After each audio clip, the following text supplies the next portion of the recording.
కేటాయింపును రద్దు చేస్తూ ప్రభుత్వం ఆర్డర్ ఇచ్చింది అధ్యక్ష. తదనుసారంగా భీమునిపట్నం తహసీల్దార్ 29/10/2024 తేదీన పంచనామా నిర్వహించి భూములను తిరిగి స్వాధీనం చేసుకోవడం జరిగింది. రామారావు అధ్యక్ష, గౌరవ మంత్రివర్యులు చాలా డీటెయిల్డ్గా నోట్ ఇవ్వడం జరిగింది. ఇది అడ్డగోలుగా అనేక అవకతవకలతో ఈ శారదాపేటానికి 15 ఎకరాలు కేటాయించడం జరిగింది.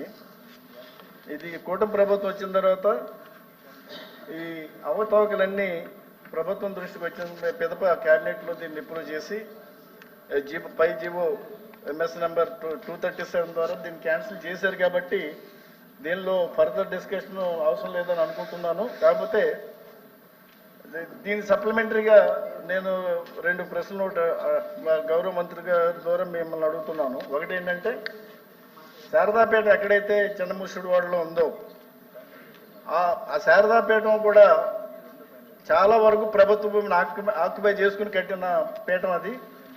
కాబట్టి నేను గౌరవ మంత్రి గారిని ఏమడుగుతున్నానంటే, దాని మీద కూడా ఎంక్వైరీ చేసి ఆ శారదాపేటం ఏదైతే అన్యాయక్రాంతం అయిందో ఆ భూమిని తిరిగి స్వాధీనం చేసుకోవాల్సిందిగా నేను మంత్రి గారిని విజ్ఞప్తి చేస్తున్నాను. ప్లీజ్ 2, తిరుపతి టీటీడీలో కూడా శారదాపేటానికి చెప్పనివ్వండి. సప్లిమెంటరీ కూర్చోండి, ఇది మంచిది కాదు. దయచేసి రన్నింగ్ కామెంటరీ మంచిది కాదు. రామారావు నేను సప్లిమెంటరీ అడుగుతున్నాను. రామారావు మాట్లాడండి. శారదాపేటకు సంబంధించి సప్లిమెంటరీస్ అడుగుతున్నాను. నేను మెయిన్ సిగ్నేటరీ. నేను మాట్లాడండి. టీటీడీకి సంబంధించింది కూడా శారదాపేటానికి భూమి కేటాయించడం కానీ, లేకపోతే పర్మిషన్స్ లేకుండా బిల్డింగ్స్ కన్స్ట్రక్ట్ చేయడంలో కానీ నిన్న టీటీడీలో కూడా దాన్ని రద్దు చేసి ఆ బిల్డింగ్స్ను కూడా డెమాలిష్ చేయడానికి చర్యలు తీసుకోవడం జరిగింది. అంటే దీన్ని ఎంత అడ్డగోలుగా ఈ శారదాపేటానికి భూమి కేటాయించారన్నది ప్రజలందరూ తెలుసు. కాబట్టి నేను ఏదైతే అడిగానో చిన్నముసిడివాడలో ఉన్న శారదాపేటంలో ఆక్యుపై చేసిన ల్యాండ్ కూడా ఎంక్వైరీ చేసి తగు చర్య తీసుకోవాల్సిందిగా మంత్రి గారి ద్వారా మిమ్మల్ని విజ్ఞప్తి చేస్తున్నాను. రాంభూపాల్ రెడ్డి గారు, ఏదైనా ప్రభుత్వ భూములను కేటాయించేటప్పుడు విస్తృత ప్రజా ప్రయోజనాలు, అదేవిధంగా సామాజికంగా ఆ భూములు ఉపయోగపడతాయనేటప్పుడు రాష్ట్రాలు కానీ లేకుంటే భారతదేశ వ్యాప్తంగా కొనసాగుతున్న సంప్రదాయము, నిబంధనలు అధ్యక్ష. కానీ మాజీ ముఖ్యమంత్రి గారు తన గురువు కోసం ఒక కారుగా 15 ఎకరాల లక్ష రూపాయలతో కేటాయించి ఒక అనైతిక చర్యకు పాల్పడడం జరిగింది అధ్యక్ష. అంతేకాకుండా ఏదైతే జీవోలో పేర్కొన్నారో ఆ ప్రాంతంలో భూమిని కేటాయించుకోకుండా మరొక ప్రైమ్ ఏరియాలు అంటే దాదాపు 250-300 కోట్ల రూపాయలు విలువయ్యే ఒక కాస్ట్లీ భూములను కేటాయించడం జరిగింది అధ్యక్ష. ఈ అనేక రకాల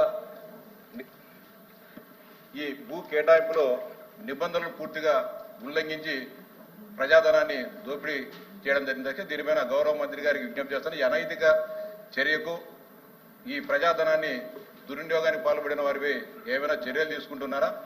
ఇప్పటికీ ఈ భూమిని క్యాబినెట్ రద్దు చేశామని చెప్పారు, కానీ ఆ భూమి ప్రభుత్వం స్వాధీనం చేసుకొని ప్రభుత్వ ఆజమాయిషీలో ఉందో లేకపోతే ఇంకా మఠం ఆజమాయిషీలో ఉందో గౌరవ మంత్రి గారికి మీ ద్వారా అడుగుతున్నారు అధ్యక్ష. మంత్రి గారు. అధ్యక్ష, గౌరవ సభ్యులు దువ్వార రామారావు గారు, రాంగోపాల్ రెడ్డి గారు అధ్యక్ష. అధ్యక్ష,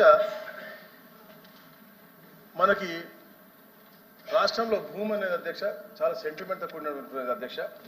అది అయితే పేద ప్రజలకు ఎవరికైతే భూమి లేదో, ఉపాధి లేదో వాళ్ళకి అసైన్ చేయటము, లేకపోతే ఇతర ప్రజా ప్రయోజనాలకు వాడాలి అధ్యక్ష. కానీ గత ముఖ్యమంత్రి జగన్మోహన్ రెడ్డి అతను గురు దక్షిణగా ఈ యొక్క శారదా పీఠాధిపతి ఎవరైతే ఉన్నారో స్వరూపానంద స్వామికి అధ్యక్ష, ఆయనకి గిఫ్ట్గా ఇవ్వడం జరిగింది అధ్యక్ష. చెప్పినట్టు అధ్యక్ష, ప్రజా ప్రయోజనాలకి ఇవ్వచ్చు సార్.